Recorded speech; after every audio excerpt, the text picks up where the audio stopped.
Request. Coba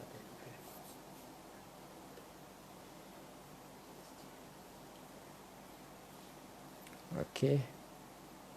Tak dengar mana? tak masuk dulu.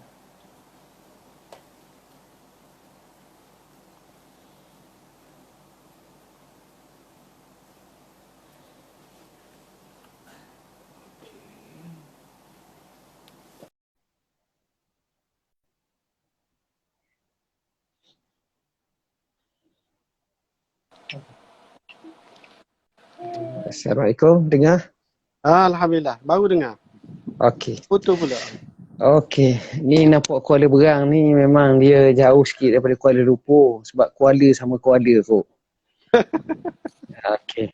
Memang malam ni dia lain macam lah. Mungkin kerana Ya. saya tengok ramai orang duk tengok sangat. Tapi memang kalau nak hubung, dia main Kuala-Kuala ni dia payah. Dulu Ustaz Azhar Kuala Terengganu. Ni Kuala Berang. Dengar Kuala Lumpur. Nanti dah masuk Kuala Kelemong ni. Baik, banyak sangat. Kembali sikit lagi lah, dan saya juga nak minta maaf kepada para penonton di mana kita banyak terganggu dari sudut pandang berkenaan dengan mungkin kelemahan-kelemahan kami dari segi setup dan seumpamanya, tapi kita cubalah baiki dari semasa ke semasa. Kembali kepada isu yang Doktor cakap tadi, saya nak bincang satu bab yang lain, iaitu kita kata sekarang ni bila duduk di rumah, yang doktor nasihatkan tadi makan pun jangan banyak, lepas tu yang lain lagi tu. Tapi satu masalah yang kita katakan timbul namanya stres. Bila stres ni, kita juga nak tahu adakah stres begitu meningkat ketika mana PKP ni, dan cara yang terbaik kalau ikut dalam bidang kedoktoran lah, dari segi rawatan moden ni, kita nak menangani stres daripada diri kita. Kita tak nak dengar cerita orang kata nasihat-nasihat, tapi kita sendiri. Macam mana rawatan yang mungkin sesuai untuk masyarakat Malaysia dalam menangani isu stres ni? Sila doktor. Ya. Ya, seperti yang saya sebut pada peringkat awal tadilah. Pusat aduan yang dikemukakan oleh Nur Kasih oleh Kementerian Wanita yang membukanya 15999. Dia pelbagai aduan. Dalam sehari itu maklumat yang saya terima lebih kurang dalam 800 telefon. Semuanya 800 telefon. Dan daripada kajian selain daripada Kementerian Wanita, ada beberapa NGO lain lagi ataupun badan yang berautoriti yang lain lagi juga ada buat. Setakat ini kami berada di Kementerian Kesihatan telah mengumpul lebih kurang dalam 20-23 organisasi yang membantu untuk kepada mereka yang terasa tertekan apabila berada dalam suasana sekarang ini. Sebab seperti mana kita tahu bahawa apabila ada begini, nak keluar tak dapat, nak cari makan tak boleh. Jadi dia akan jadi rasa murung, dia rasa lain macam dan sebagainya. Jadi sinilah bantuan yang dikemukakan oleh organisasi-organisasi, termasuk Kementerian Kesihatan sendiri, termasuk Mercy, termasuk beberapa NGO lain seperti Family Medicine Specialist Association juga ada buat, seperti Haluan, seperti ABIM dan ramai lagi lah, dalam 23 semua.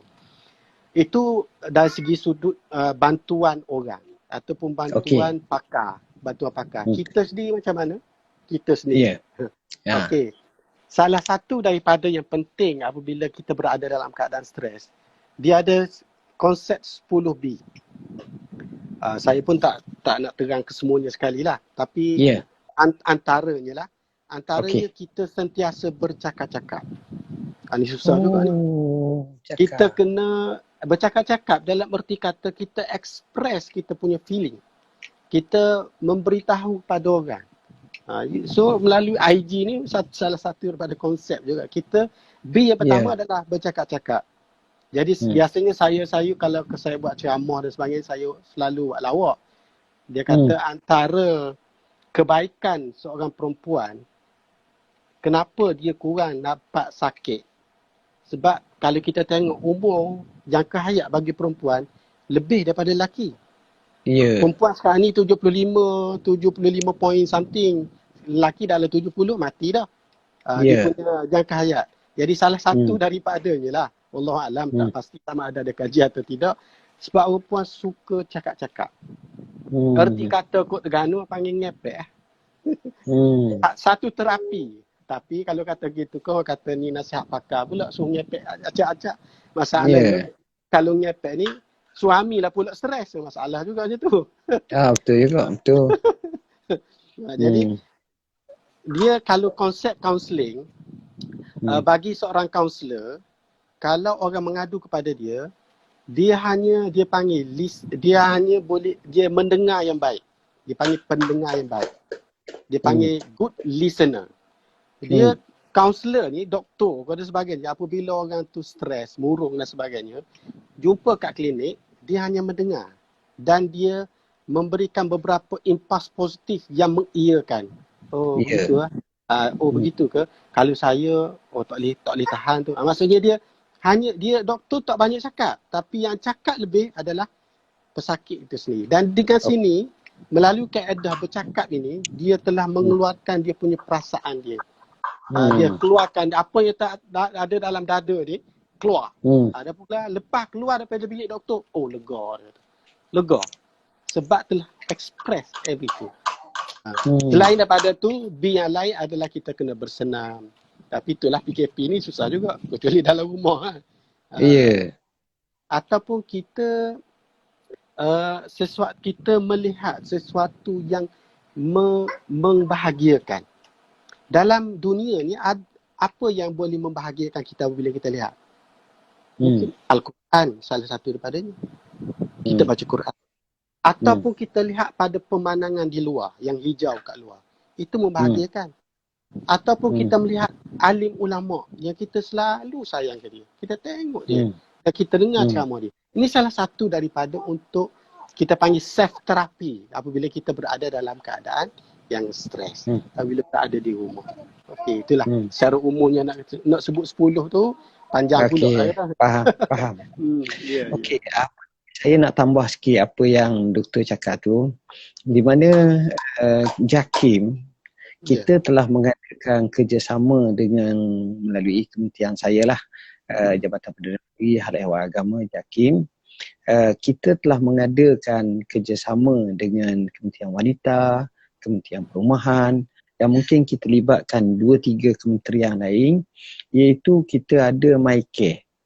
MyCare ni kita mula pukul 1 tengah hari sampai pukul 5 petang ataupun lebih sikit, di mana para asatizah kita macam untuk kaunseling, soal jawab, tanya. Dan tadi saya dapat satu laporan kes perceraian pun ada, kes umpamanya. Dan insyaAllah saya ingat esok saya cuba nak masuk, nak cuba kaunseling ataupun nak buat satu rakaman. Bukanlah nak tu sangat, maknanya nak menyelami sendiri apa permasalahan yang mereka hadapi tu. Dan saya yakin apa yang doktor cakap tu memang asasnya ada, dan kita cubalah untuk nak selesaikan mengikut cara yang terbaiknya. So, apa nama ni, bila kita tengok masyarakat kita dalam PKP ni, saya juga merasakan bahawa kadang-kadang saya nak tahulah orang-orang yang contohnya orang barat ataupun orang yang kita kata maju sikit lah macam Jepun. Mereka ni kalau orang-orang yang musaqafin, yang kita kata middle cerdik, jangan orang kapung sangat, orang cerdik biasa macam guru-guru mereka, sebenarnya bila apa yang mereka isi untuk tidak menjemurkan kehidupan mereka. Tu mungkin dari segi satu studi saya tak dapat studi yang tepatlah berkaitan dengan itu. Tapi saya dapat maklumat memang sistem kesihatan mereka agak terkedepan, agak sedikit maju. Maksudnya dari segi support system. Sistem sokongan tu memang dia superb lah, orang katalah, maksudnya dia bagus. Maksudnya dari segi seperti yang Ustaz sebut tadilah, seperti JAKIM dan agensi-agensi yang terlibat, dia concern berkaitan dengan masalah manusia. Bila orang call je, dia akan terus bagi kaunseling, dia akan terus merawat dan sebagainya. Dan dari sana memang mengikut maklumat saya tahu bahawa mereka sedikit advance ke sana. Sebab itulah kita di bawah Kementerian Kesihatan, saya bersama dengan bukan saya lah, maksudnya ada beberapa rakan saya di bawah pakar perubatan keluarga. Setakat ni dalam 3-4 orang yang telah dihantar ke Jepun untuk bagi training khusus berkaitan dengan psychosocial first aid. Maksud psychosocial first aid ni adalah bagaimana untuk menyelami manusia, tengok dan lihat, dan dengar, serta bagi solution bagaimana untuk membantu mereka bagi menghalang daripada berlakunya kemurungan, berlakunya anxiety, berlakunya stres. Dan Alhamdulillah kita di bawah pakar perubatan keluarga, memang kita dah ada satu tim yang dibuat khusus untuk itu, untuk membantu PFA ni. PFA ni sebenarnya telah lama wujud sejak daripada tsunami 2004 dulu lagi. Di mana ada kumpulan pakar tertentu yang dipelopori pada masa tersebut oleh pakar psikiatris yang turun untuk melihat bahawa bagaimana fenomena manusia berlaku selepas daripada bencana. So sekarang ni kita lihat sekarang ni berada dalam bencana. Dan inilah yang berlaku. Biasanya dalam peringkat seminggu pertama tak nampak lagi. Masuk minggu kedua, minggu ketiga, dan apabila perjuangan sebagaimana yang Datuk Ketua Pengarah beritahu bahawa perjuangan untuk COVID ni kemungkinan panjang. Kemungkinan. Dia apabila panjang itu akan berlakunya stres dan sebagainya. Di sini yang mula akan timbul. Yang kita risau daripada hasil PFA yang kita lakukan, kita kena lihat satu poin penting supaya tidak sesekali akan berlaku. Kalau dia setakat dia kata dia risau, dia resah, dia gelisah, insya-Allah kita boleh channelkan kepada pakar-pakar tertentu. Tapi kalau dia sebut perkataan bunuh diri, ini satu turning point yang saya rasa perlu kita ambil dengan, kita tangani dengan serius. Tapi mungkin di bahagian JAKIM sendiri pun dah dapat dia punya metod-metod ini supaya dalam sesi counselling yang dilakukan mesti kita correct isu-isu yang berkaitan dengan itu. Sebab di Jepun kita tahu memang jumlah bunuh diri tinggi kan. Itu mungkin dia tak boleh cope. Dan mungkin apa yang salah satu daripada 10B itu jugalah. Nak kata 10B saya tak pasti. Tapi di Jepun, maklumat saya tahulah, bahawa mereka buat satu bangunan besar, bulat seperti tayar tu. Siapa yang stres, pergi melaung kat sana. Kalau kita ni baca Quran dan sebagainya. Tapi orang sana tak ada agama. Betul. Pergi bertepik, meraung, melolong kat bangunan tu. Macam luah perasaan lah. Luah perasaan. Wallahualam sama ada ia berkesan atau tidak. Wallahualam. Okey, menarik juga cara yang disebut tu. Dan insya-Allah lah kita akan dapat mengambil banyak iktibar daripada apa yang doktor cakap tadi. Cuma doktor boleh tak beri kepada kami sebuah kefahaman yang benar-benar jelas. Sebab saya cuba nak tengok daripada kacamata kita orang awam ataupun manusia biasa yang tak ada ilmu tentang perubatan secara mendalam seperti pakar-pakar dan doktor perubatan, iaitu COVID ni bahaya dia setakat mana doktor? Maknanya adakah COVID ni kata bahaya, tapi kita masih lagi enjoy, kita tak kisah. Dia bahaya tu setakat mana kalau hak sebenarnya? Dalam erti kata jenis virus dia tu jenisnya macam mana ataupun kesan sebenar. Sebab kita tahu mati je. Hari ni 3, esok 2, semalam seorang contohnya. Jadi hak bahaya itu setakat mana? Macam taung ke ataupun macam mana? Sila doktor. Terima kasih Datuk. Kebanyakan daripada kita almost tahulah. Tapi mungkin untuk penerangan yang begitu detail tu perlu satu sesi yang khusus. Dia coronavirus ni dia adalah sejenis virus yang baru. Maksudnya dia baru timbul dia coronavirus ini saya sebut bahasa mudahnya, dia punya bangsa dia telah wujud lama. Tapi yang COVID ini adalah generasi baru. Maksudnya dia keturunan baru. Walaupun dia punya family dia telah lama sejak daripada yang kita ketahui dalam sejarah 1960 lagi dengan flu. Lepas tu tahun 2002, 2003 berlakunya SARS yang juga ramai mati. 2012, 2013 berlakunya MERS-CoV yang sampai satu ketika kerajaan memberi larangan kepada jemaah haji kita, jemaah umrah kita, jangan sesekali melawat ladang unta dan sebagainya.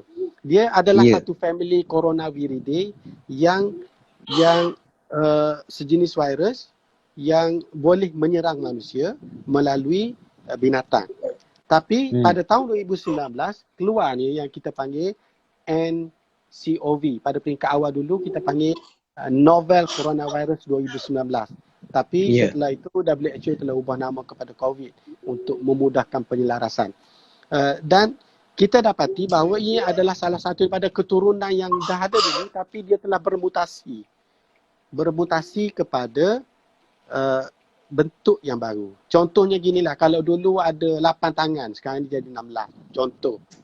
Contohnya. Dan dia punya, kita panggil, dia mengganas dia tu, sebab sudah tu tanya bahaya tak bahaya dia tu. Kalau kita lihat dari segi jumlah keaktifan jangkitan, dia panggil R0. R0 maksudnya keupayaan untuk menjangkiti. Sehingga mencapai kepada 3.5. Maksudnya seorang apabila bertemu dengan orang lain, 3.5 orang lain, kita kata 3 lah, 3 atau 4 orang, akan mudah dijangkiti dengan sekejap saja, dengan cepat saja. Iaitu dalam tempoh dia tak sampai duduk bersama dengan orang tu 15 minit atau lebih dan berada dengan jarak yang dekat dalam 1 meter ataupun lebih 2 meter, berada dalam satu bangunan yang tertutup, duduk mesyuarat sekali dan senang dijangkiti. Dan apabila kita lihat, apabila part yang part tadi tu, dia akan pergi pada part yang lain pula. Dia macam sistem MLM. Sistem MLM. So bahasa Terengganu dipanggil berterambing. Berterambing. Jadi bawah akar tu dia akan membesar. Sebab itulah kita sebut sebagai generasi pertama, generasi kedua, generasi ketiga. Sehingga kan mengikut maklumat yang diperoleh, satu kita panggil indeks yang pertama atas tu, dia boleh menjangkiti kepada 90 hingga 100 orang bawah. Kalau tidak diputuskan rantaian dia, tak diputuskan, dia akan bawah berterambing lagi. Berterambing lagi. Dan kalaulah kita tak buat PKP ni, PKP 1, PKP 2 dan PKP 3 akhir ni. Kalau kita tak buat, anjuran menyatakan bahawa negara kita sampai boleh mencecah kepada 28,000 kes. 28,000. Tapi sekarang ni Alhamdulillah, maksudnya kita berada dalam paras yang agak baik. Iaitu lebih kurang dalam 4,000. Dan jangkaan daripada JP Morgan juga mengatakan bahawa sehingga ke 5,000 lebih. Itu jangkaan daripada pengkaji dan penganalisa.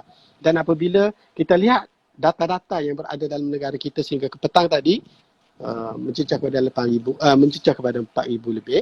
Dan kita lihat jumlah kematian lebih kurang dalam 1.6%. 1.6%.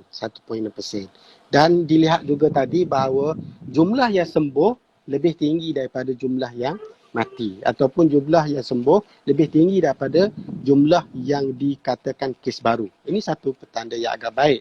Pun begitu, kita jangan rasa bunga hati lagi. Sebab kita takut. Takut macam mana Datuk? Sekali lagi masuk puasa. Masuk puasa. Mungkin saya boleh tanya soalan kot Datuk sekali lagi kan? Ya. Tapi apabila puasa, apabila raya, beradanya movement, beradanya pergerakan manusia. Kita, budaya kita ni, Melayu ni memanglah suka mengunjung, dan itulah yang dianjurkan dalam agama kita pun tidak jadi masalah. Tapi apabila berlaku suasana yang sebegini, apabila berlakunya pergerakan manusia ini, di sini, ya saya risau.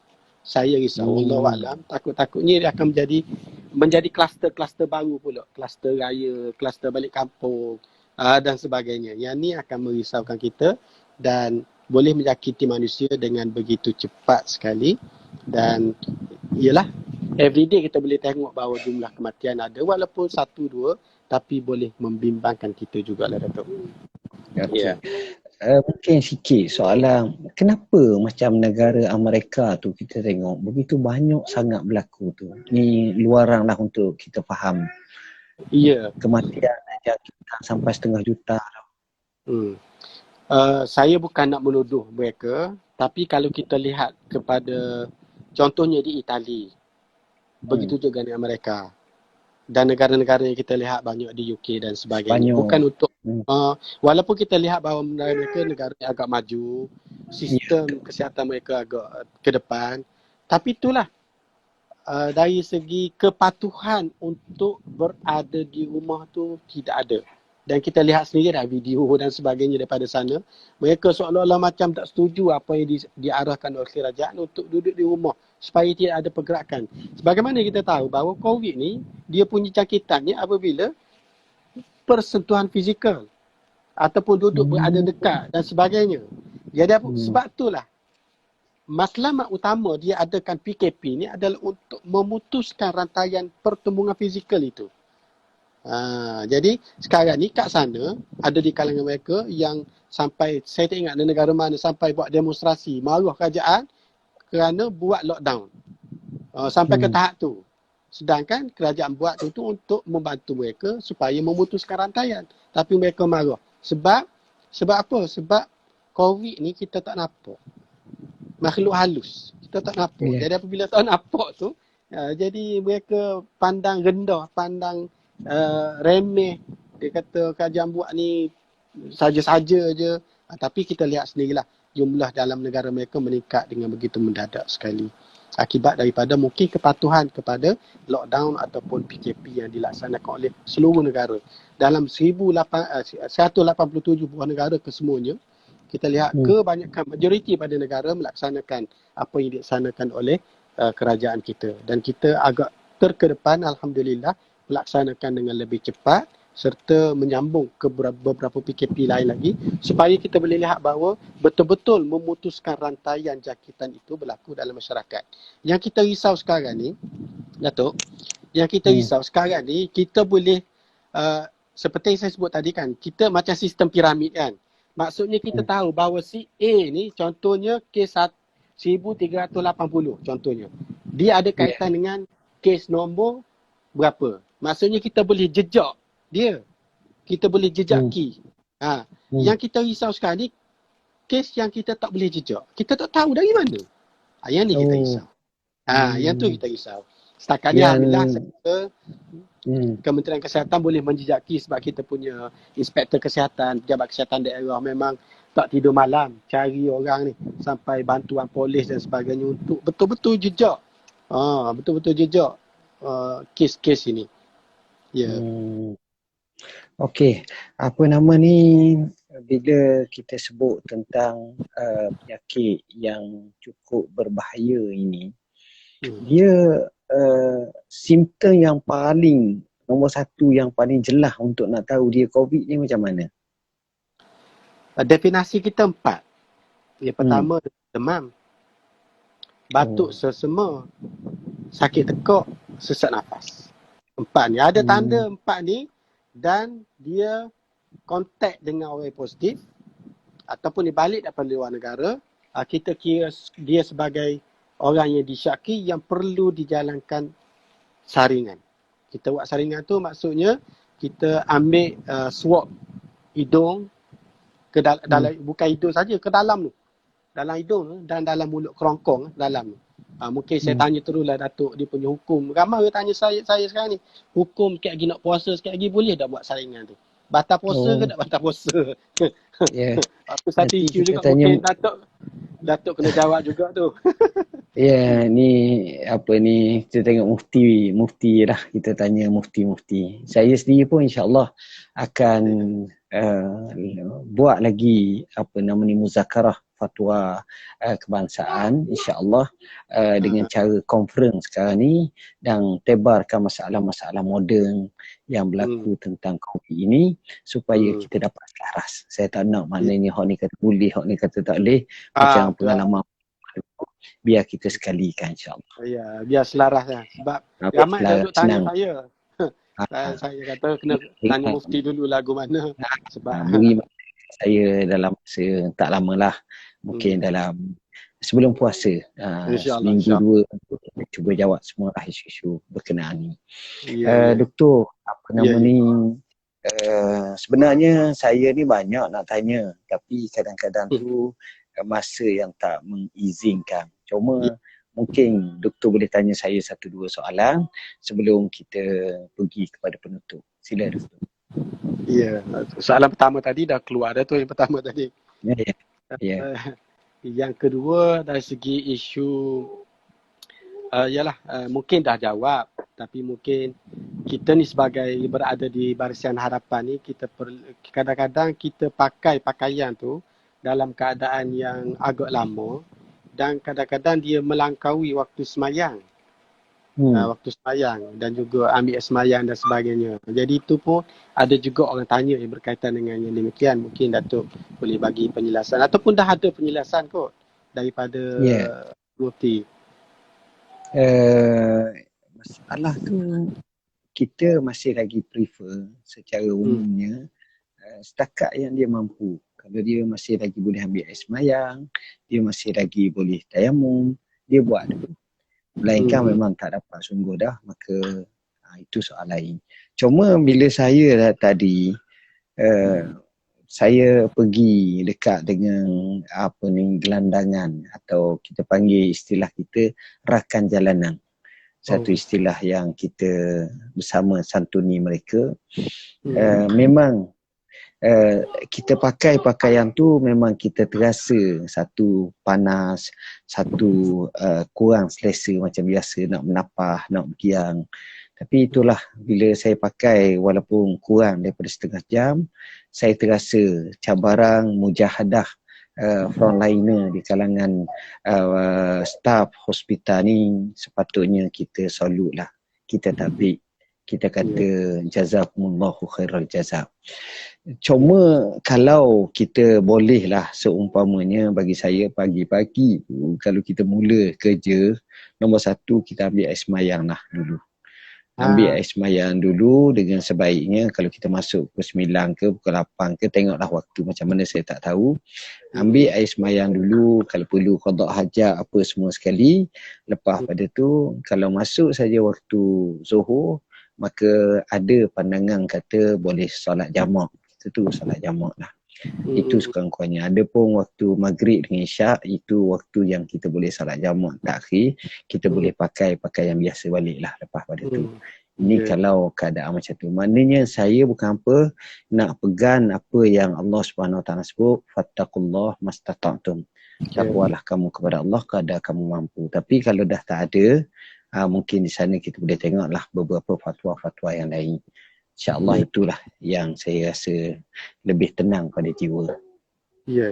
Terima kasih Datuk. Okey. Jadi akhirnya Doktor, sebenarnya insyaAllah lah kita akan ada beberapa pusingan lagi. Saya tak tahulah PKP ke berapa. Sekarang ni kita nak melangkah ketiga. Kita harap rantaian tu kita dapat putuskan. Jadi untuk terakhirnya saya nak minta daripada doktor doa kepada kita semua. Silakan doktor. A'udzubillahi minasyaitonirrajim. Bismillahirrahmanirrahim. Alhamdulillahirabbil alamin wassalatu wassalamu ala asyrafil anbiya'i wal mursalin wa ala alihi wa sahbihi ajma'in. Allahumma sallimna wa sallim dinana wa sallim imanana wa sallim arwahana wa sallim minal muslimina wal muslimat wal mu'minina wal mu'minat برحمتك يا أرحم الراحمين يا دافع البلاء يا الله ويا دافع البلاء يا رحمن يا دافع البلاء يا رحيم ارفع عنا الغلاء والبلاء والوباء والفحشاء والمنكر والسيوف المختلفة والشدائد والمهن ما ظهر منها وما بطن في بلدنا هذا خاصة ومن بلدان المسلمين عامة إنك على ما تشاء قدير ربنا هب لنا من أزواجنا وذرياتنا قرة أعين واجعلنا للمتقين إماما ربنا آتنا في الدنيا حسنة وفي الآخرة حسنة وقنا عذاب النار والحمد لله رب العالمين. Saya nak Terima ucap terima kasih pada doktor atas apa yang doktor sampaikan dan banyak manfaat dan istifadah yang kami dapatkan. Ada doktor nak cakap apa-apa sebelum kita tutup? Saya pun ucap terima kasih banyak-banyak di atas sudi Datuk jemput saya. Saya berasa kerdil ni. Hasil daripada kawan-kawan, daripada Mek Tuk Imai semua, Dr. Khairul Hafiz, Dr. Rafida, Dr. Anwar Fazal dan semualah rakan-rakan daripada Mek Tuk Imai yang duk push saya suruh masuk. Saya segan sangat Datuk. Tapi kalau makan kalkulus sekali tu tak apa, insya-Allah tak ada masalah. InsyaAllah. InsyaAllah. Okey. Terima kasih banyak. Terima kasih. InsyaAllah. Sekian. Wassalamualaikum warahmatullahi wabarakatuh. Waalaikumsalam warahmatullahi wabarakatuh.